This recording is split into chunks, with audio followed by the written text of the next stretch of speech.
Despite a relentless campaign from US President Donald Trump, the Federal Reserve is leaving interest rates unchanged, a decision announced a short time ago. For months, Mr. Trump has lashed out at Fed Chair Jerome Powell, demanding that the central bank slash rates.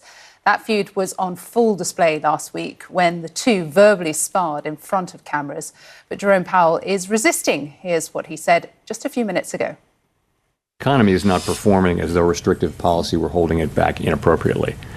So it seems to me and to almost the whole committee that the economy is not performing as though restrictive policy is holding it back inappropriately, and modestly restrictive policy seems appropriate. Well, the Fed chair has previously said he would have cut rates early this year if it hadn't been for Donald Trump's tariffs. Next up is the president's Friday trade deadline. Mr. Trump threatening India with a 25% tariff rate, along with other economic sanctions if it fails to strike a deal with the US. Let's get straight out to our senior White House reporter, Kevin Liptak, who's standing by. And Kevin, I don't think have heard anything yet from President Trump on this announcement, who was, as we know, not just looking for a rate cut, but a monster cut. It seems, though, from this press conference that it's the uncertainty around Donald Trump's tariffs that is holding the Federal Reserve today to press pause.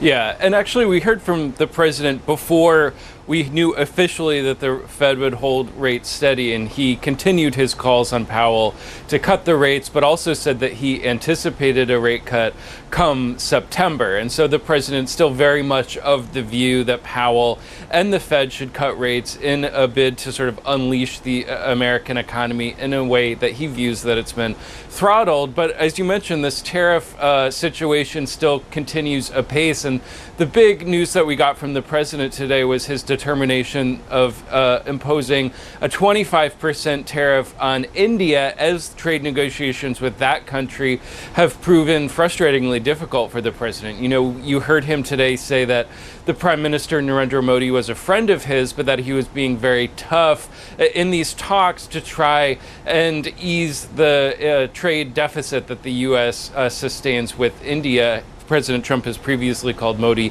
the tariff king, and you do hear frustrations behind the scenes that India has not been more open to opening up its market to U.S. Imports, particularly agriculture and dairy imports. And so that's a continued frustration for the president as he tries to finalize that deal. From the Indian perspective, they seem sort of resigned to this higher tariff rate as they continue these discussions. There is some hope that maybe in a few weeks or a few months that they will be able to finalize an agreement, but they seem sort of consigned to the fact that this rate will go into effect.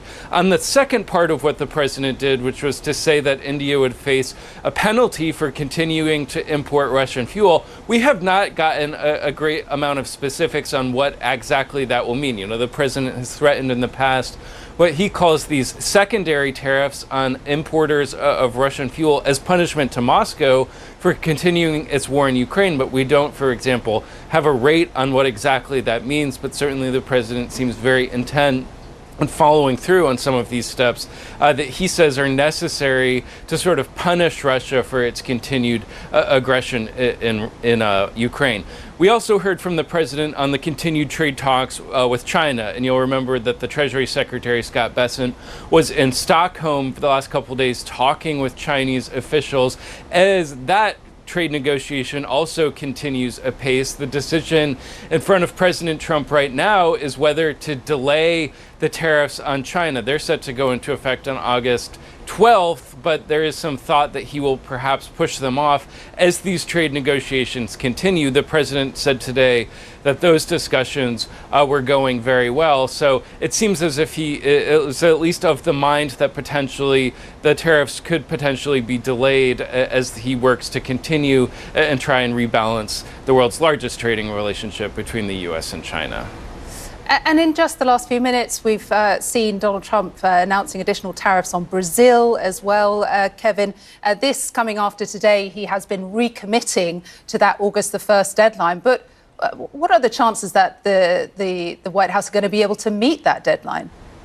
Well, at least on certain number of these countries, the president has already sort of set the tariff rate that he says will go into effect on August 1st. And some of these countries are not really in active negotiations for a trade deal with the U.S. He has struck some deals, particularly with some countries in Asia, that would allow the rate to go down. Countries like Japan at 15%, Vietnam, I think it's at 20%, Indonesia also in that range. Some of the sort of fine print on those trade deals is very much up in the air, particularly when it comes to Japan and this $550 billion investment that the president says Japan will make in the United States as part of that deal. There are some discrepancies in how Washington and how Tokyo are describing that particular scheme.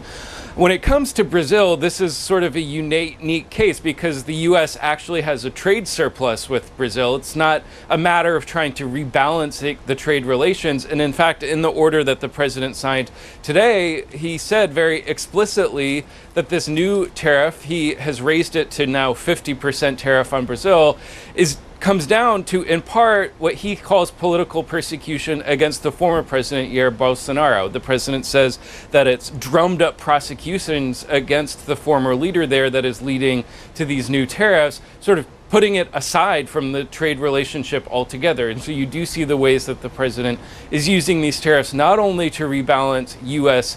Trading relationships, but also to try and influence some domestic policy that he doesn't necessarily agree with, even in some large trading partners like Brazil.